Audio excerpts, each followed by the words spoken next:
Year, everybody. Let's hope that 2022 will bring us joy, happiness, and of course, lots of interesting birds. We are starting a new season of Brome Bird News, and throughout the year, we'll be changing things around a little bit, playing with the format, introducing more live events. And if you want to learn about something specific, or if you have any suggestions for us, please don't be shy to reach out and let us know.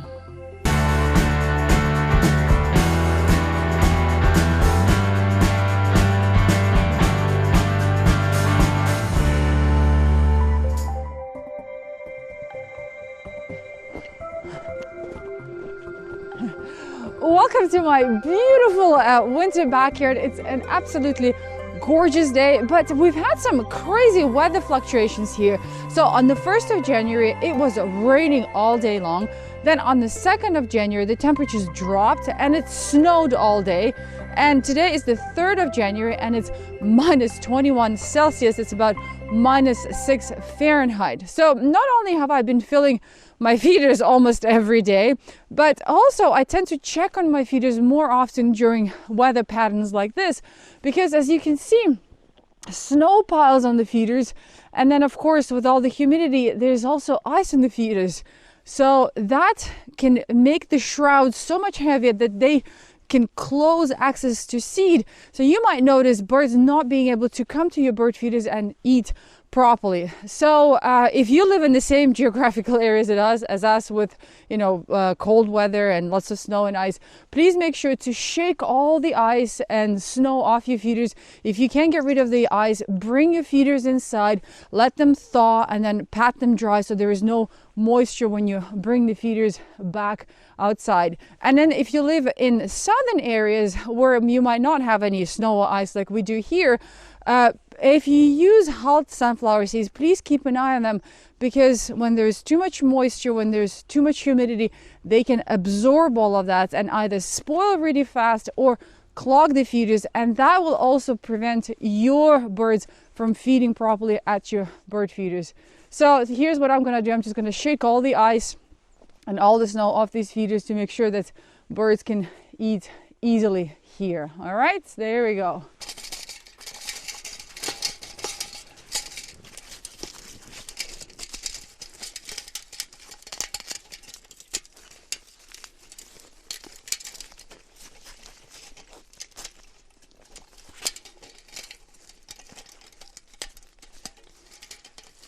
You can also notice that some of the perches might be frozen in place, so check on them as well and correct them. Like here, it's a little bit too much ice here. See, there's actually ice underneath, and that can also bring the shroud down. So there, much better now. So see this snow even on in the crown port. So I just want to get rid of all of that. And as you can see, I have just a regular tube feeder with a tray, and well, the seed ports are completely covered with snow. So this is what I do. Just come and shake everything off so the birds can access seed easily here.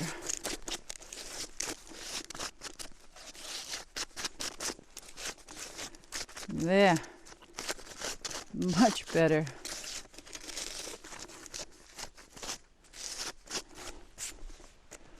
All right, so here we go. This is what you do to maintain your feeders when it's really cold outside.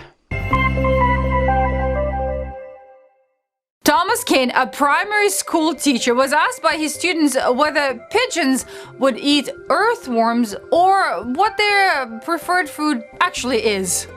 Well, I do find it a little surprising that feral pigeons will eat worms. After a wee bit of reflection, it does make perfectly good sense to me. While pigeons do prefer seeds and leftover food tossed to them in city environments, they will turn to foods like worms if hungry. I also discovered that quite a number of other bird species out there also eat earthworms if available.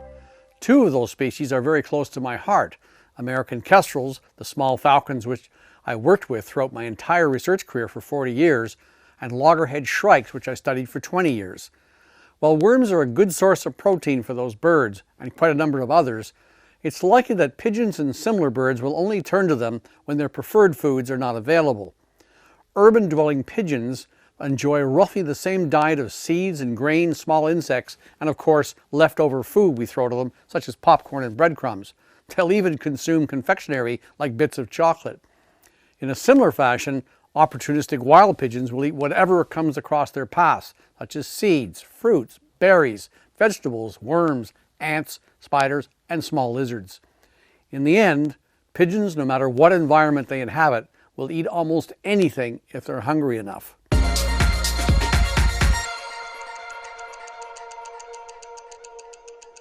Well, this year there was such a huge demand for live Christmas trees in our area that by the time we decided to go and pick one up, our regular place was actually sold out and closed. So it was a really slim pickings here.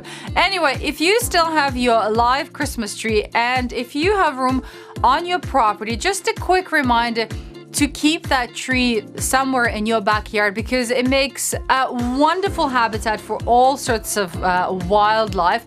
It also makes great perching area for birds, and these trees decompose so fast. The one that we dragged out last year has now become part of our backyard landscape.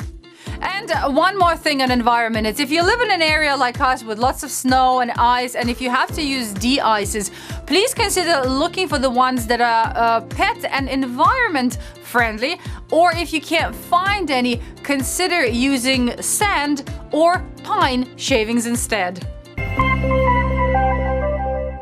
So, will we be losing another 2 bird species in the not too distant future? I'm referring to the recently published paper by 2 researchers at the Cornell Laboratory of Ornithology, which stated that the common hoary and lesser redpolls might in fact be the same bird. Allow me to explain. Way back in 1861, Elliott Cowes, a legend among ornithologists today, described no less than 8 different kinds of redpolls. Over the years, the list was knocked down to the 3 current redpoll species in the world. For North American birders, there's the common redpoll and the much more difficult to see hoary redpoll. The main differentiation is the color of their breasts. The common redpolls is brown streaked and the hoaries is snow white. The 2 researchers delved deeply into the DNA of the 2 species and then into that of the lesser redpoll in Europe and found that the 3 birds are basically the same species sharing the same genes. They explained it in terms of human hair color. 2 individuals might have the same gene for brown hair, but one might have a lighter brown than the other. They presented their case for lumping the 3 redpolls together to the official committee that decides on bird names. While the Cornell scientists claim that their finding makes the redpoll a more interesting bird, I'm not so sure that those bird watchers who worked hard to get the hoary redpoll on their list will find it so amusing. And it does make one wonder what else is coming down the pike in terms of lumping and splitting species as scientists resort more and more to the use of DNA-based analyses. I don't know about you, but I like to start the new year with good news. The black stilt, a critically endangered bird species in New Zealand, has just had a banner year for hatching chicks. Over the holiday period, 18 chicks were hatched and are in a really good health.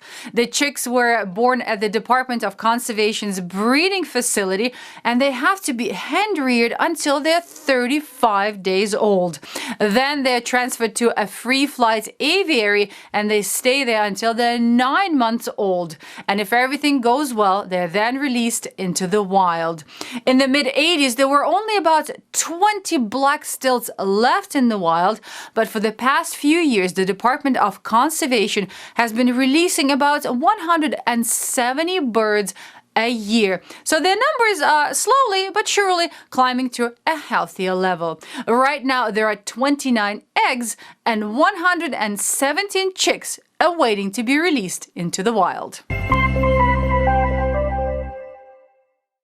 In December 1973, President Nixon signed the Endangered Species Act, so it's just celebrated its 48th birthday. This act has been instrumental in helping protect many animals and bird species like the iconic bald eagle, the peregrine falcon, the Kirtland's warbler, the whooping crane, and one of my favorites, the California condor. Well, it's time to say goodbye. Our photo contest is open. The theme is quail, grouse, pheasants, and turkeys. And even though we allowed some modifications and photoshopping in December, we're back to our strict rules where it's original photos only. Good luck, everyone. I'll see you in 2 weeks.